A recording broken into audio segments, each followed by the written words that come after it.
Space ചാനലിൻ്റെ 5-ാമത്തെ എപ്പിസോഡായ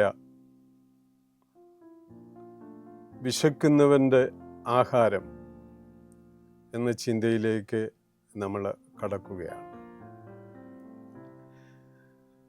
ബെത്ലഹേമിലെ പുൽക്കൂടിൻ്റെ മുറ്റത്ത് നിൽക്കുമ്പോൾ ക്രിസ്മസ് ആർക്ക് വേണ്ടിയാണ് എന്ന് നമ്മളെ ഓരോരുത്തരെയും ചിന്തിപ്പിക്കുന്നു. പുൽക്കൂട് യേശുവിൻ്റെ പിറവി വിശക്കുന്നവർക്ക് വേണ്ടിയാണ്. ആത്മീയമായിട്ടുള്ള ഒരു ഭക്ഷണത്തിൻ്റെ അകംവശം ഈ പുൽക്കൂട് പ്രതിനിധാനം ചെയ്യുന്നു. ബെത്ലഹേം എന്നുള്ള വാക്കിൻ്റെ അർത്ഥം തന്നെ അപ്പത്തിൻ്റെ ഭവനം എന്നുള്ളതാണ്.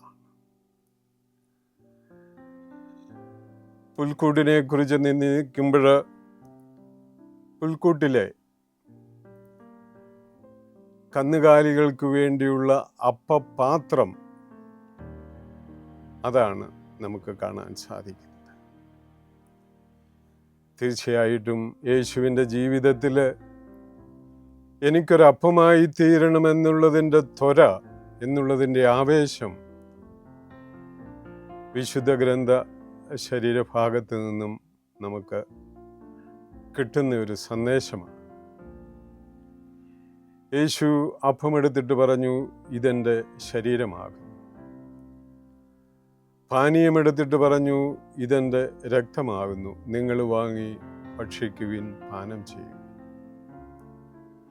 മനുഷ്യർക്ക് അപ്പമായി തീരാനുള്ള വലിയൊരു ആവേശം യേശുവിൻ്റെ ജീവിതത്തിൽ നമുക്ക് കാണാൻ സാധിക്കും. എനിക്കൊരപ്പമായി തീരണം, എനിക്കൊരപ്പമായി തീരണം. അതായിരുന്നു യേശുവിൻ്റെ വലിയ ആഗ്രഹം. പുൽക്കൂട്ടിലേക്ക് ചെല്ലുമ്പോൾ വൈക്കോലുകൾ തിങ്ങി നിൽക്കുന്നത് നമുക്ക് കാണാൻ സാധിക്കും. ഈ പുൽക്കൂട് കർഷകൻ്റേതാണ്. കർഷക വൃത്തിയിൽ ജീവിക്കുന്ന ആളുകളുടെ ആണ് ഏറ്റവും അവസാനത്തെ അവൻ്റെ ജീവനാഡിയാണ്. അവൻ്റെ അവസാനത്തെ ആഹാരത്തിൻ്റെ വിഷയമാണ് ഈ വൈക്കോല് എന്ന് പറയുന്നത് പോലെ. ഇന്ന് കർഷകർ ലോകമെങ്ങും തകർന്നുകൊണ്ടിരിക്കുകയാണ്. കാർഷിക ജീവിതം എന്ന് പറയുന്നത് ഇല്ലായ്മപ്പെട്ടുകൊണ്ടിരിക്കുന്നു. ഇന്ത്യയിൽ തന്നെ കർഷക ആത്മഹത്യകൾ നിരന്തരം പെരുകിക്കൊണ്ടിരിക്കും.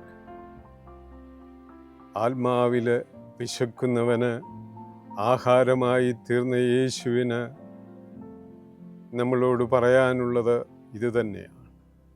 വിശക്കുന്നവൻ്റെയാണ് ക്രിസ്മസ്, വിശക്കുന്നവൻ്റെയാണ് പുൽക്കൂട്, വിശക്കുന്നവൻ്റെയാണ് ബെത്ലഹേം.